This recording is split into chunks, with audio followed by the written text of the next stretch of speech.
This is NHTV2, North Haven Government Television, a service of North Haven Community Television.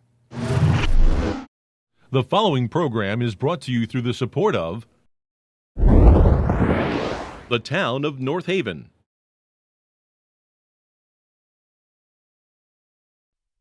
Good evening, everyone, and welcome to our January Board of Selectmen meeting. On behalf of our second Selectman, William Piper, and our third Selectwoman, Ms. Sally Boemi, Happy New Year, everybody. Before we get started tonight, I would like to have a moment of silence for our fallen hero, firefighter Matthias Wirtz. Firefighter Wirtz passed away in the line of duty and was a true hero, helping his fellow firefighters during that tragic evening. A moment of silence, please.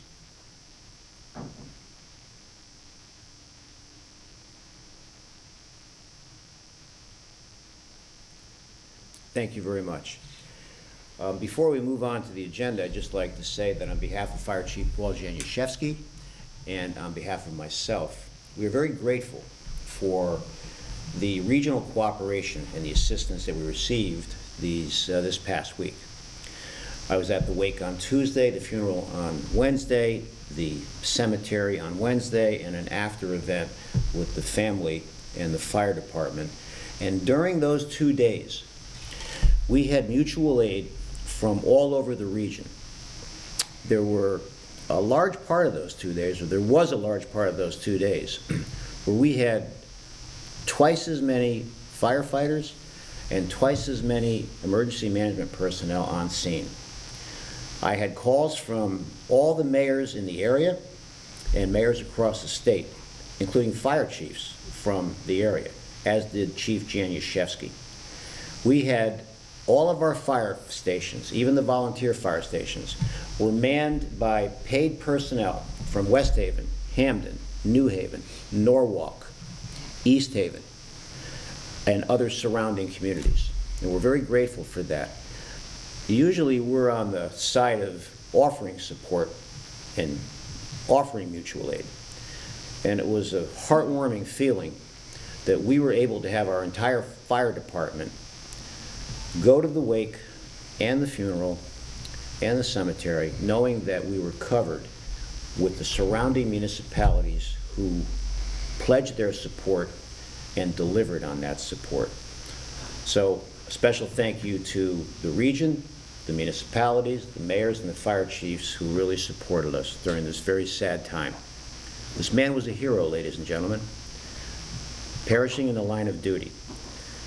And his lasting and enduring legacy will be who he was as a man and what he did that night to help and protect his fellow firefighters. And we're very grateful for his service, and he will never be forgotten here. Thank you. I would just like to echo your thanks to those municipalities. And when I was at the wake, I noticed many more firefighters from many other municipalities. The numbers were quite impressive, and they were from all over the state. You mentioned the nearby ones that helped us with support at our stations, but at the wake there were far many more municipalities represented, and it just showed great appreciation for what we were going through here. And I was impressed by the vast number of municipalities. From Route 22, to your point, to the entrance of the Dairy Queen, there were thousands of firefighters there from all over, including Boston and New York, and they were lined up 5 and 6 deep across the street from St. Barnabas Church. That was at the funeral. At the funeral, yes. Yeah, I was talking. Yeah. Right. It's great. And to second what you said, Mike, not only did we get support, from the surrounding communities and from the other mayors and first selectmen and all the other fire departments throughout the state. When at the wake, I was very thankful to see that our Governor Lamont, and Attorney General Tong both came to the wake as further support, to North Haven, and to our firefighter and his family for his service to our town and our residents. And and I think the same thing happened. I wasn't there, but I know Lieutenant Governor Bisowitz came to the funeral. I wasn't able to go to the funeral. I did go to the wake, but she came. She came and was with you at the funeral to support us. So it just shows that in spite of any political aspects to what we may or may not do sometimes, I think we're all residents of Connecticut and North Haven, and when a tragedy like this happens, you can see that we all come together to support each other and his family and our fire department. So I'm very appreciative of everybody that, just as you and Sally said, that came and showed their support. That was for a valiant firefighter. That was a nice feeling. I was standing in line at the wake, and the honor guard got a call from the governor and said, I'd like to stand with Mike and walk into the funeral home. And then standing in line at the funeral, the same honor guard said, I just got a call from Lieutenant Bisowitz. She'd like to stand with you and sit with you in the church. That was a very nice gesture on both parts. It really was. So, okay. May God bless him and his family. God bless him and his family. All right. I'd like to ask everyone to stand for the Pledge of Allegiance. I pledge allegiance to the flag of the United States of America and to the republic for which it stands, one nation, under God, indivisible, liberty and justice for all. Thank you. Item number 2, public comments to the agenda. Seeing none, we'll move to item number 3, the approval of the Board of Selectmen meeting minutes of December 1st. I'll make a motion to approve those minutes. I'll second that motion. Okay, we have a motion and a second. Any other discussion? Hearing none, we'll call for that vote. All those in favor? Aye. Thank you. Item number 4, just a few quick slides here under the overview.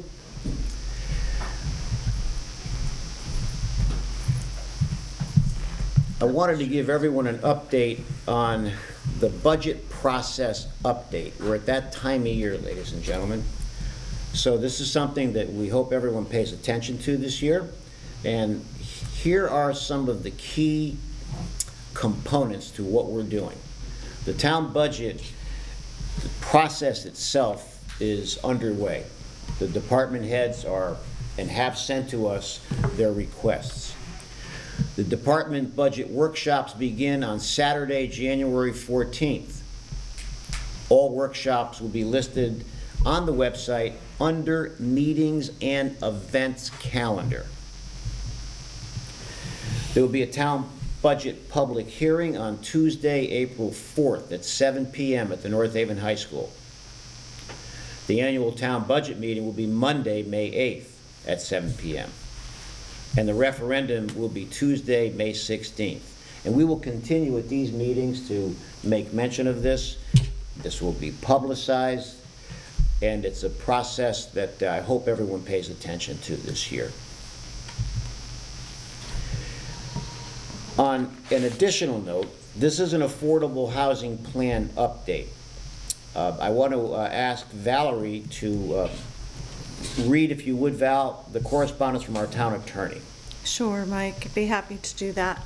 By way of an update on the affordable housing plan, as we've previously announced, the board will be holding a special meeting along with a public hearing and possible action on the draft plan on Thursday, January 26th at 6:30 in the community room at the library. It will also be available via Zoom, video conference, and also conference call. So if you cannot make it to the library and you would like to participate in this public hearing, we welcome you to do so via either telephone or internet. The draft plan is currently posted on the town's website. It is under the announcements and news section on the front page of the website. It is also on the Board of Selectmen's page, along with the notice of the public hearing, which contains the Zoom remote information link. So if you need to access that, you can find it there. We're encouraging everyone to please review the plan and to attend the meeting, either method, in person or via Zoom, and also to listen to a presentation of the plan that evening, and to offer your comments on the goals and strategies that have been included in the plan.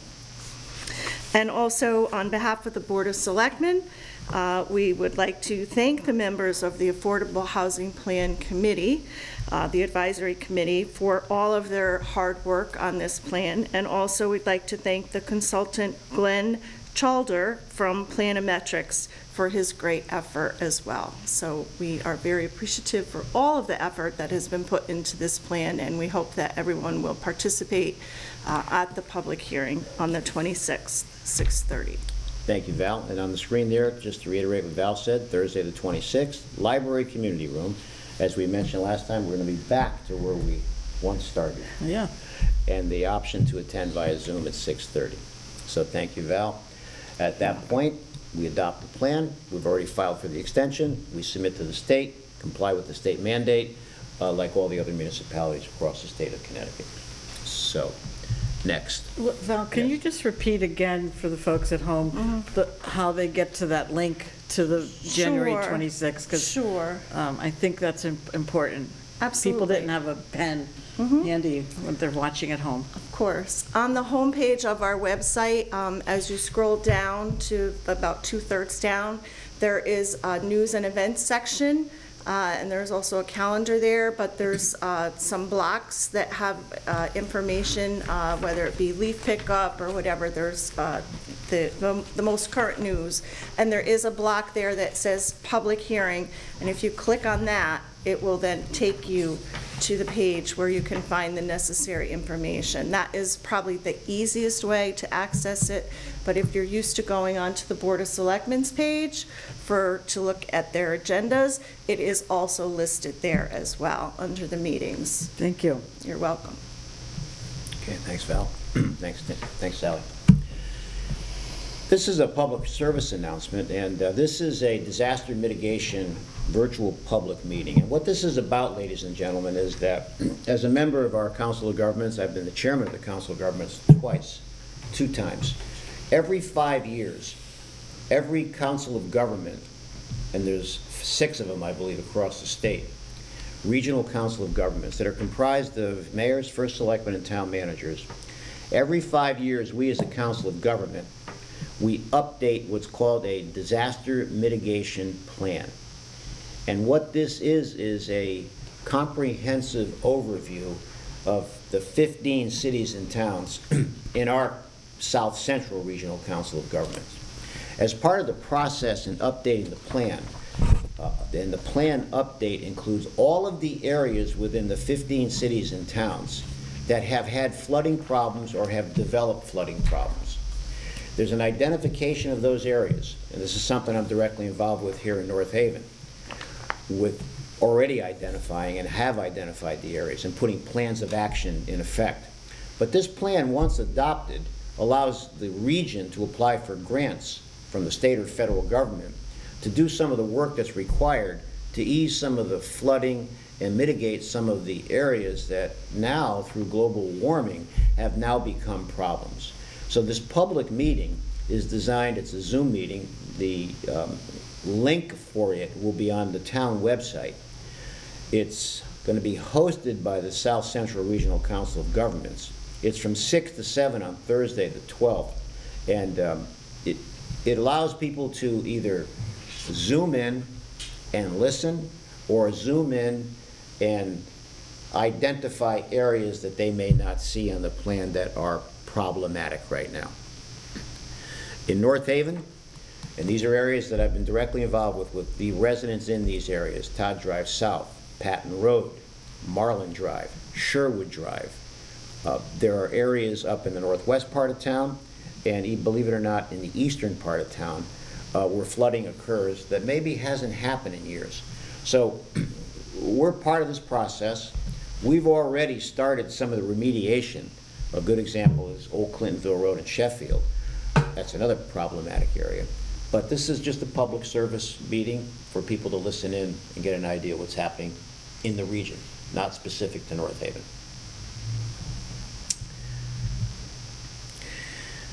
And we, as the Board of Selectmen, would like to offer congratulations to our North Haven Nighthawks D10 competition cheerleading team. These young ladies, the Fierce 15, they've placed third in the nation. And we're very proud of them, as are their parents and the entire town of North Haven. And of course, congratulations. I happen to be at this game. North Haven football team, state champions in Class M. And those are the players on that team there. And that is a true testimony to the players, their talent, their work ethic, and to the great leadership with Coach Anthony Sagnella. Every time I see Coach Sagnella, I tell him that I think he's an outstanding leader. And having played that sport, I know how important coaches are in the leadership at the high school level. So congratulations to both our cheerleading team and our North Haven football team. Thank you. Okay. Okay. Yes, I was very impressed with the cheerleaders, third in the nation, and of course, I talk about the football team quite a bit. I've been a fan of North Haven football since I was in middle school a long time ago, and so it was a great day. Thank you. So I'm going to turn this over to Bill and Sally. So whoever would like to start on item number 5. Why don't you go first, Bill, with 5? I'll do 6. Thank you, Sally. Item number 5 is to consider and act upon a resolution authorizing First Selectman Michael J. Frieda, as the chief elected official of the town of North Haven, to submit an application to the state for $3,200,000 in order to undertake a small cities community development block grant program and to execute an assistance agreement. Therefore, should one be offered. The resolution, Small Cities Grant Program, item number 6. Well, we have to, I'll do 6, but we first have to Maybe do 5 is to consider. We probably should discuss it I'd like first. to hear from Mike on this. Yeah. I think we talked about this a little bit before, too, but it's probably good to recap it. You're jumping the gun again. I'm sorry. All right. One item at a time. I didn't know if you want me to read on and discuss it after the resolution. So. We have to do, consider first, vote second. Yeah, this is really good news, ladies and gentlemen. A special thanks to Lynn Sadowski, who was writing the grants for this. This started as a $1.5 million grant that, through the efforts of Lynn and the town, we ended up qualifying for and getting an additional $1.7 million for $3.2 million. And this is particularly important. Temple Pines is a senior housing facility with state assistance funded by CHAFA with 30 units. And it's an older building.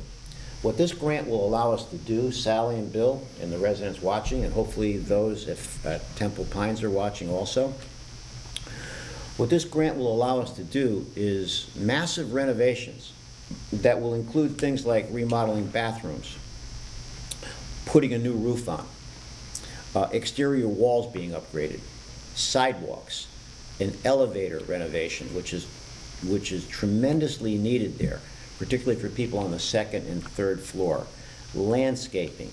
There'll be a new section for the trash repository, alarm systems, as I said, window improvements, windows that will include more energy efficient windows.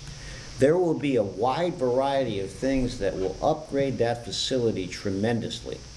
And we've talked to many of the seniors who called on this, and this is something that has been really needed for a long time. And again, this is a good thing that's happened here in North Haven. We're really in a position, we're getting a lot of grants, we're getting a lot of things come in, and they're out there, folks. they're out there. So other municipalities are applying also. So this 3.2 million will be a general facility upgrade that'll improve the lives and the quality of life with the citizens who live there. So that's the overview. Yes, I will echo that this is good news. I'm quite familiar with this building, and this is long overdue. I'm sure the North Haven Housing Authority is thrilled with this as well. Yeah. And it will definitely, as you said, improve their quality of life at that facility, so. Let me mention the Housing Authority. Sure. So that's a very good point. So, and I'll give Rich Lopresti a lot of credit for this, because Rich came to me, let's say about 1.5 years, 2 years ago, Val, and asked for assistance on some of these grants, because Rich knew they were out there. So we assigned Lynn, and he worked great with us, of course, you and myself and Rich.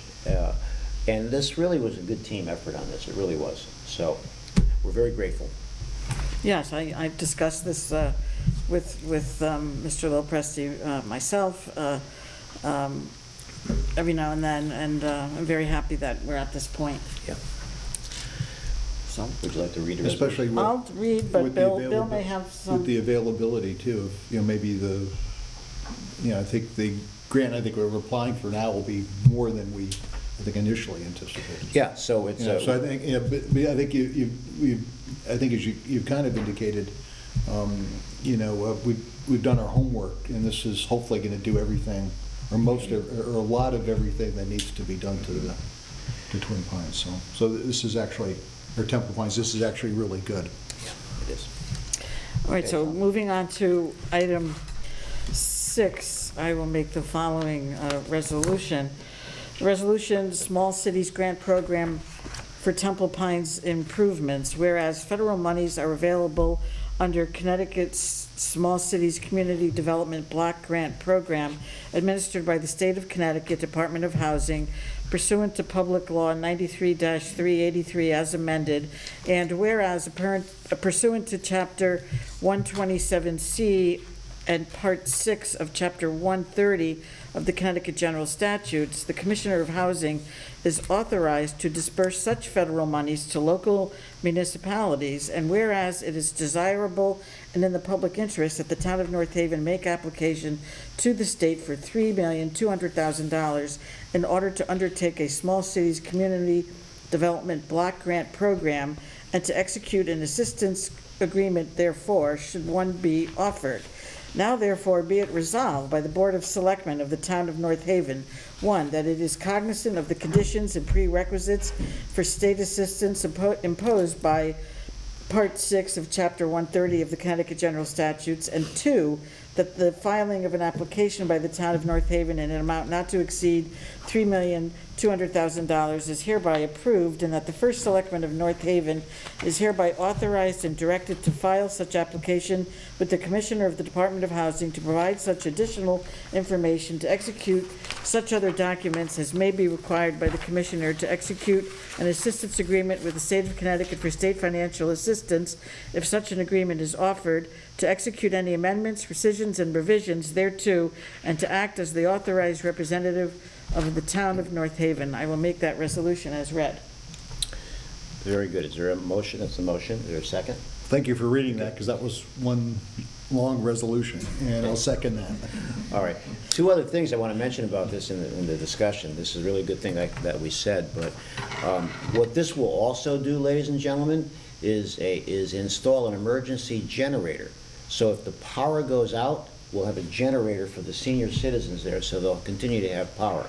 And also, there'll be a security camera system there for added safety. So those are 2 other components in addition to everything else I just mentioned: doors, windows, everything else.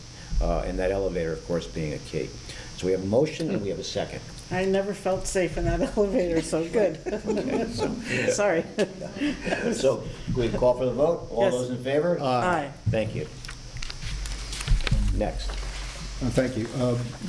Next item on the agenda is to consider and act upon a resolution authorizing the sale and disposal of various surplus public works equipment and vehicles.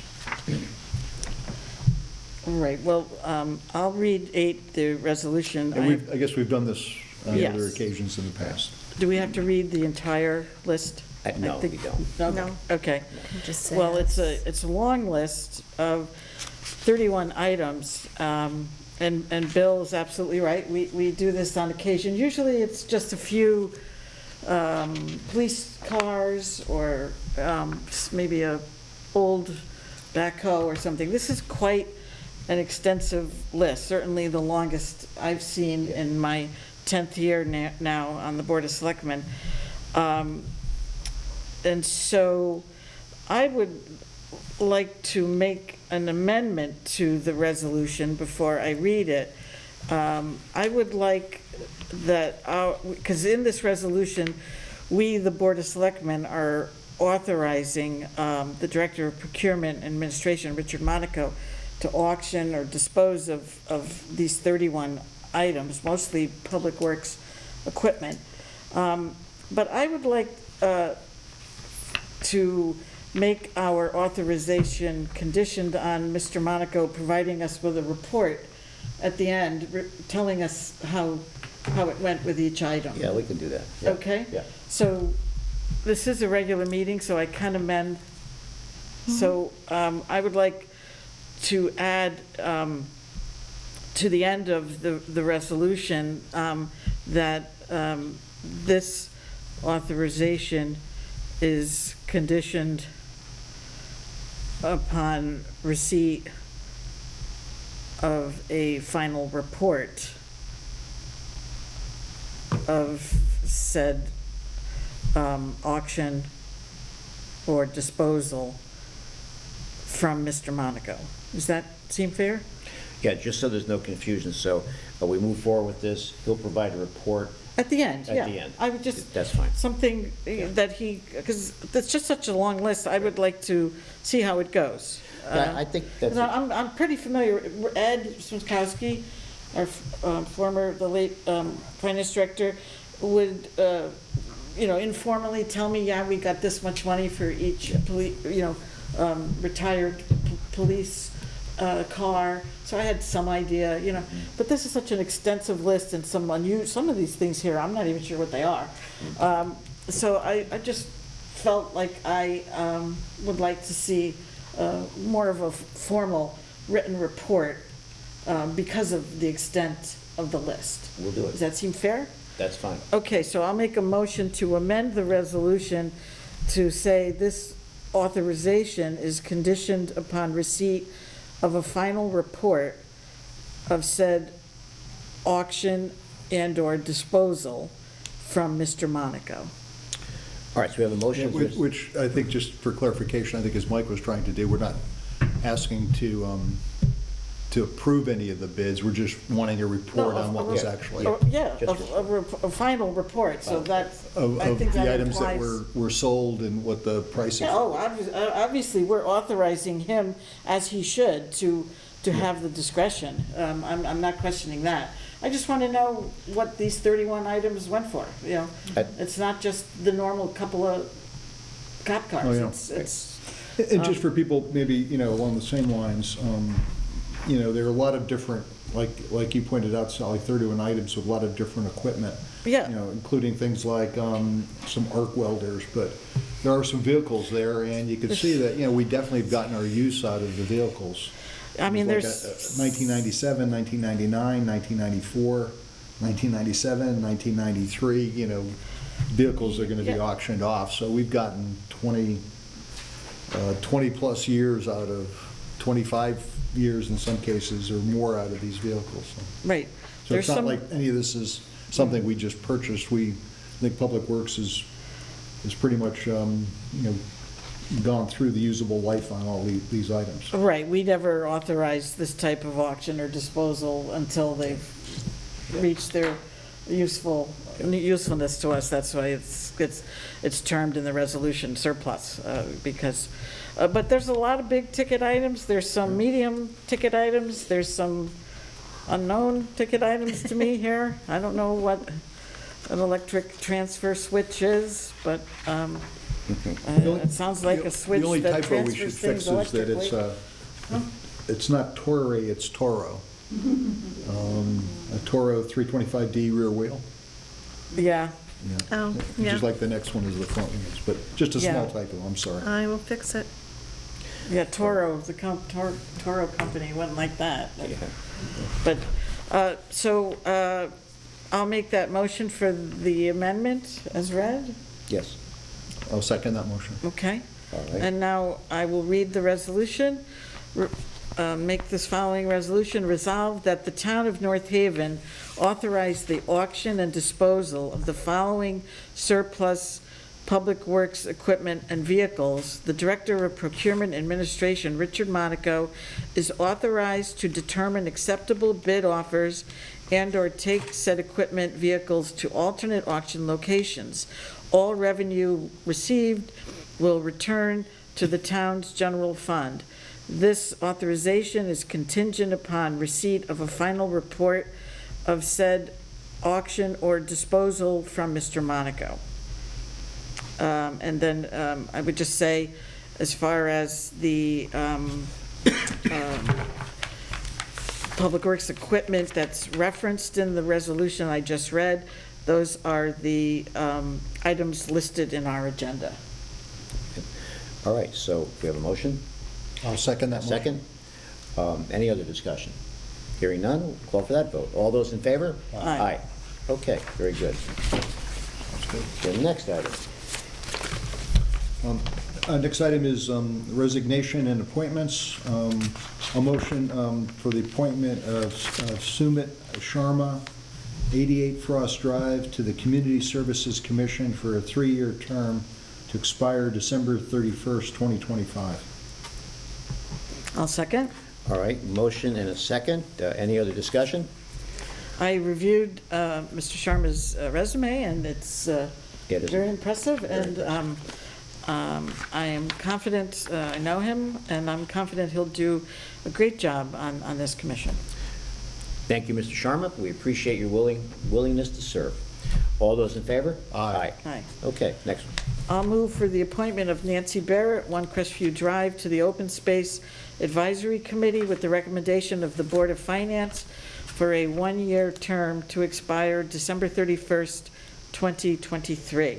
Okay, is there a second? Very good choice. I'll second that Okay. appointment. Thank you, Nancy. So we have a motion, we have a second. Perhaps you could just explain about the open, how there's someone appointed from various boards and what they do. So the Is open- this- Yeah, I Yes. think that would be helpful. Then people might not be aware of All this right, board. okay. Its meetings are never on TV or anything. So we re-energized, so to speak, the Open Space Committee, let's say about 7 years ago. Stephen Fitzgerald's the chairman, and what we do is every year, and this is where Mrs. Barrett has been voted in tonight, we have a member of the Board of Finance sit on the Open Space Committee. And the Open Space Committee is comprised of various stakeholders throughout the town. Mr. Fitzgerald happens to be an attorney. There are other people there who take a great interest in open space. So we try to put together this group who really feel passionate about this. Down through the years, we've bonded for open space. Now, open space availability is only there when there are willing sellers. Right now, we have no willing sellers.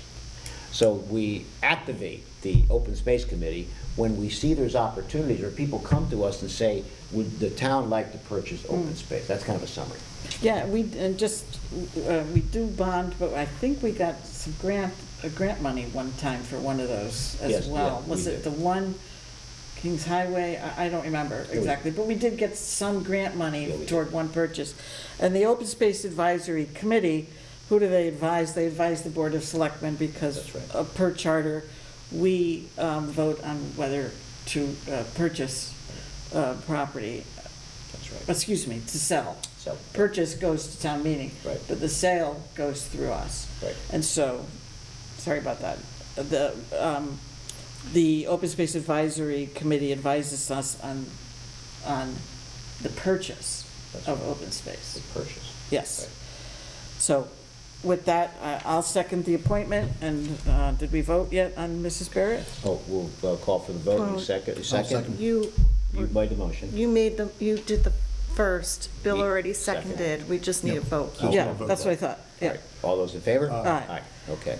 And continuing on with open space, I will move for the reappointment of Sandra Stetson, 542 Middletown Avenue, to the Open Space Advisory Committee with the recommendation of the Conservation Commission for a one-year term to expire December 31st, 2023. I'll second Sandra's reappointment. All right, Sandra, thank you again for your willingness to serve. All those in favor? Aye. Thank you. Next, I'll make a motion for the reappointment of Mary Lou Stamp, 134 Middletown Avenue, also to the Open Space Advisory Committee with the recommendation of the Parks and Recreation Commission for a one-year term to expire December 31st, 2023. Second? All right, Mary Lou, thank you very much. All those in favor? Aye. I'll make a motion for the reappointment of Brian Cummings, 107 Clintonville Road, to the Open Space Advisory Committee with the recommendation of the Planning and Zoning Commission for a one-year term to expire December 31st, 2023. I'll second Brian's reappointment. Brian, thank you for willing to serve on this commission. All those in favor? Next, I'll make a motion for the reappointment of Mark Cofrancesco, 6 Frost Drive, to the Open Space Advisory Committee with the recommendation of the Land Trust for a one-year term to expire December 31st, 2023. Second? Mark, thank you. You're a longstanding member, Mark, and we appreciate your efforts here. All those in favor? Aye. And finally, I will make the motion for the reappointment of Stephen J. Fitzgerald, 34 River Road, to the Open Space Advisory Committee with the recommendation of the First Selectmen for a one-year term to expire December 31st, 2023. I'll second Stephen's reappointment. Stephen, thank you again for your continued service, and we'll call for that vote. All those in favor? Aye. So, coming back to what Sally talked about earlier, when you look at these appointments, we have Board of Finance, Conservation Commission, we have Park and Rec, representation from Planning and Zoning, the Land Trust, and Stephen has the legal acumen on some of this also. So as I mentioned earlier, we got various stakeholders. Each of them bring a level of expertise to this Open Space Commission. Can I just add one thing? Yes. Because I don't want them watching at home to think that she was slighted. Inland Wetland also is required to put an Yes. appointment, but they did not meet. They didn't meet, I know it, right? So they could not appoint, usually Cheryl Junewick Yes. is their representative, so if, I don't want anyone to think that she was intentionally omitted, but because they haven't officially appointed her yet, or reappointed her, but when they meet again, they will, and then we'll put it on the agenda. That's exactly right. So I have one more. You're absolutely right. Right, yes, and the, Mr. Fitzgerald is your selection. That's by the ordinance that created the That's right. Open Space Advisory Board. It listed the 6 commission members, 6 commissions represented, plus the First Selectman has his selection. So we'll take care of the final one, hopefully next month. Yes. Great. Hopefully, yeah. Okay. Item 10. Number 10 is bond releases. Motion to, for number P16-36, 84 Middletown Avenue. The amount of the original bond was $14,000. Currently, the balance of the bond is $14,000. The release of the, I'll make a motion for the release of the entire bond balance, $14,000, with the recommendation of the Planning and Zoning Commission and the town engineer. Second? All right, motion, and we have a second. Any other discussion? Hearing none, all those in favor? Aye.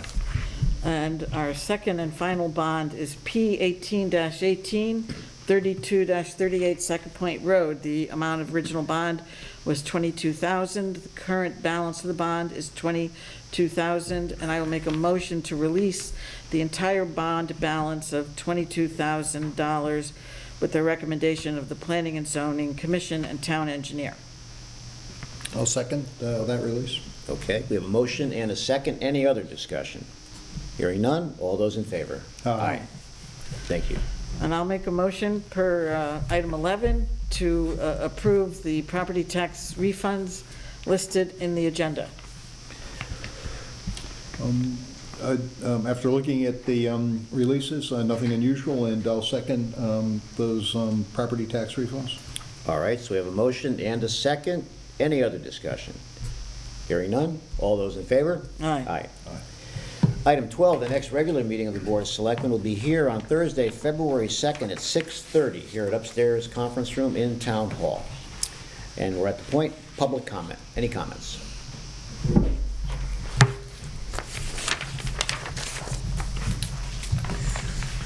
Good evening, Nancy Barrett, 1 Crestview Drive. First of all, I'd like to thank this Board of Selectmen for your unanimous vote to appoint me to the Open Space Advisory Committee. I appreciate your support, and I'll try to do my very best. Secondly, I'd like to just give a public thanks to Lynn Sadowski. She works very, very hard for this town, and I've seen that she has been tireless in not only identifying grants that will benefit this town, but also applying for them. So I'd just like to say thank you so much to Lynn for all of her work. And then I have 2 questions. The first relates to the announcement about the upcoming disaster mitigation plan meeting. You had mentioned this includes 15 cities and towns in South Central Connecticut. And I noticed when you go to that announcement that there's a color coding for each of the different towns.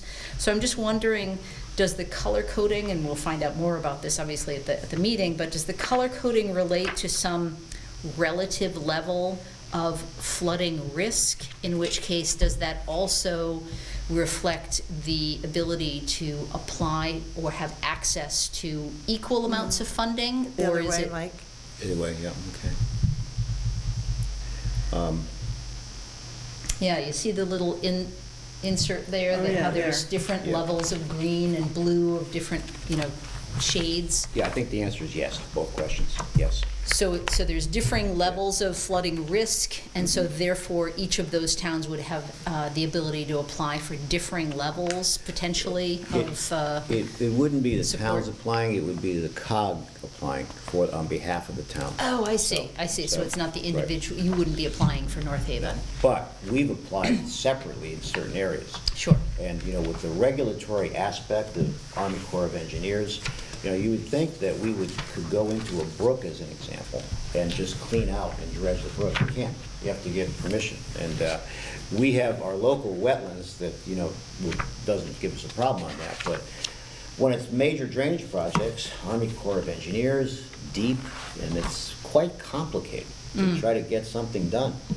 So. Certainly that road that leads up to the back of Amazon has problems on both sides, right? Well, that's part of the national flood zone. Right, So we right. can't do anything there. But you had mentioned the Army Corps of Engineers, and that Yeah. made me think of that. Like, I'm trying to get this Todd Drive South project jump-started, but there's so much regulatory bureaucracy in trying to get Mm-hmm. things done, because the main problem there is state property.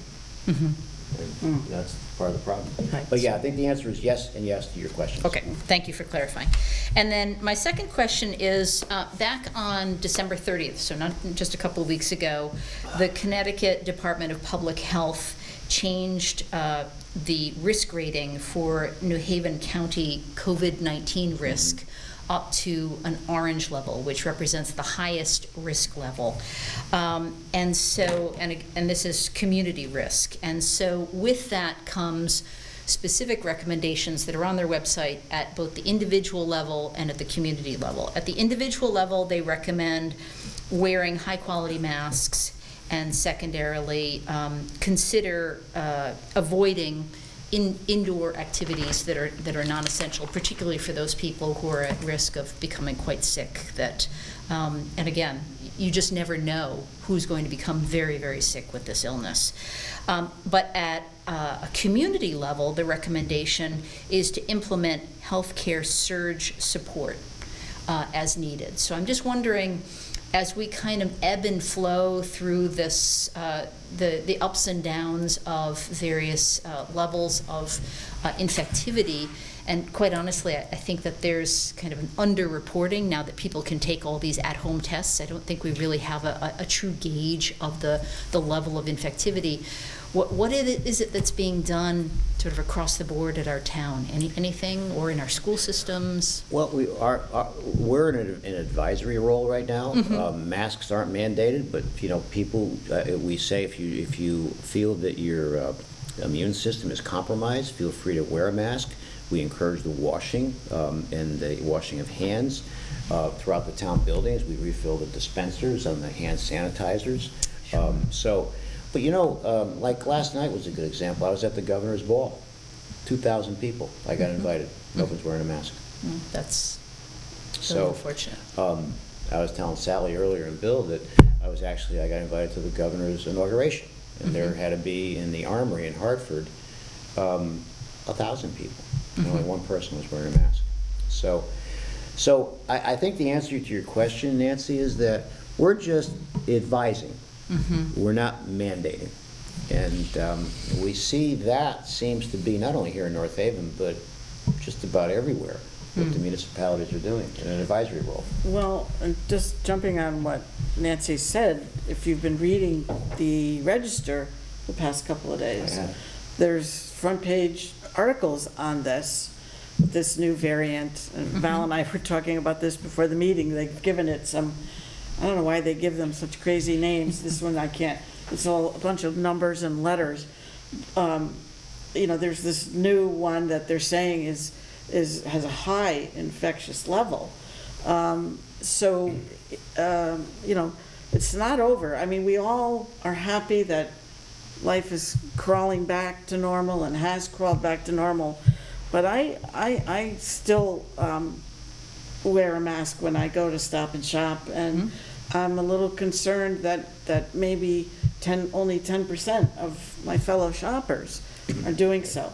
So yes, all we have is an advisory role. I would advise people to follow what the CDC is saying, because, and I think it's a little too soon to see what potential uptick there's going to be as a result of the holiday season. Exactly. So, let's be optimistic, but I still think there is room for a high level of caution, especially if you're compromised or elderly in some way. And everybody wants to think it's over, but just read the newspaper. It's Exactly. Right. I've had it twice, so I can. Yeah. Well, and that's the thing, is it's not just the elderly, it's not just those who are immune compromised, and they do say, or they at least suggested, that the uptick in December might have been sort of the remnants of everyone gathering for Thanksgiving, which we all know was very late in November this year. So as Sally pointed out, we might not see the effects of everyone gathering for Hanukkah and Christmas and New Year's this year until, well into January and maybe even into February, particularly as it gets colder and colder and people are inside even more often. We've been very fortunate with the weather during this winter, not good so far, that people really have been able to be outside quite a bit. However, that the snow is coming, and I think that's going to drive people indoors. So I just wanted to, raise this issue, because I think that it is still something that is deserving of public attention, not just in the newspapers, but I think is still something that we need sort of constant advice, not just from the Connecticut Department of Public Health, but also from our local health authorities in terms of recommendations. And our school systems too, right? I know that they have a website with various recommendations, and they obviously are reflecting this orange rating as well. So. Right. Okay, so thank you all so much for your time. I think you want Thank you very people much. to, I think, even not only with COVID, but with how, severe the flu season has been this year. And RSV as well. And I think, I think what it comes back to is that I think as you've all said, you want to exercise good common sense that, if you are sick, then maybe you should, if you are coughing, if you are sneezing, when you've got symptoms that maybe you should stay away from other people, not only, your family members, but others, and just be cautious, which I think is maybe even a change. I mean, you go back to working 30, 40, 50 years, being old now.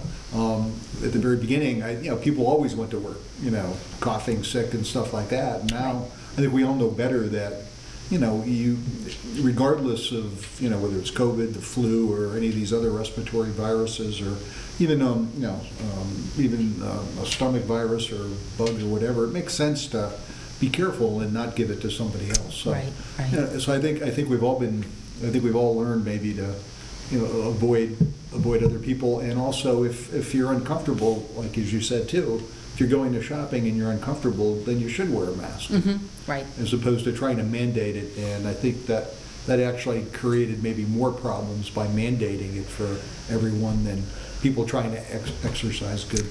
Well, good judgment. unfortunately, I think there's also been this misperception that young children are somehow, resilient and in some way immune to COVID, and that hasn't borne out. And unfortunately, this last fall, there was a huge uptick in pediatric, not only COVID cases, but RSV, Right. That's a good which was example. respiratory syncytial virus, as well as the flu. And what was happening was young children were getting it.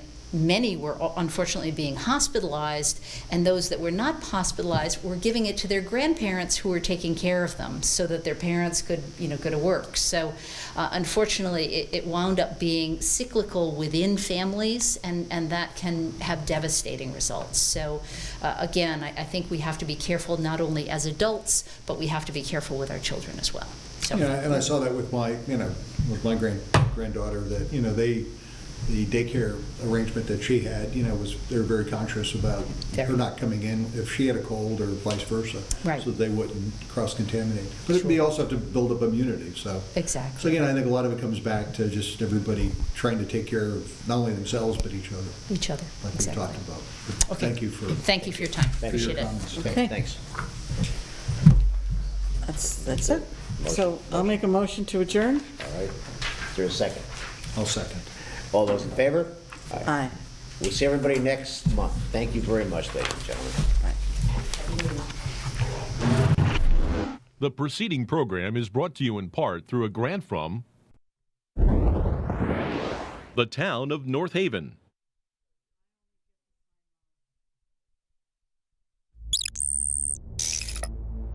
Watch town meetings or other videos on demand at nhtv.com.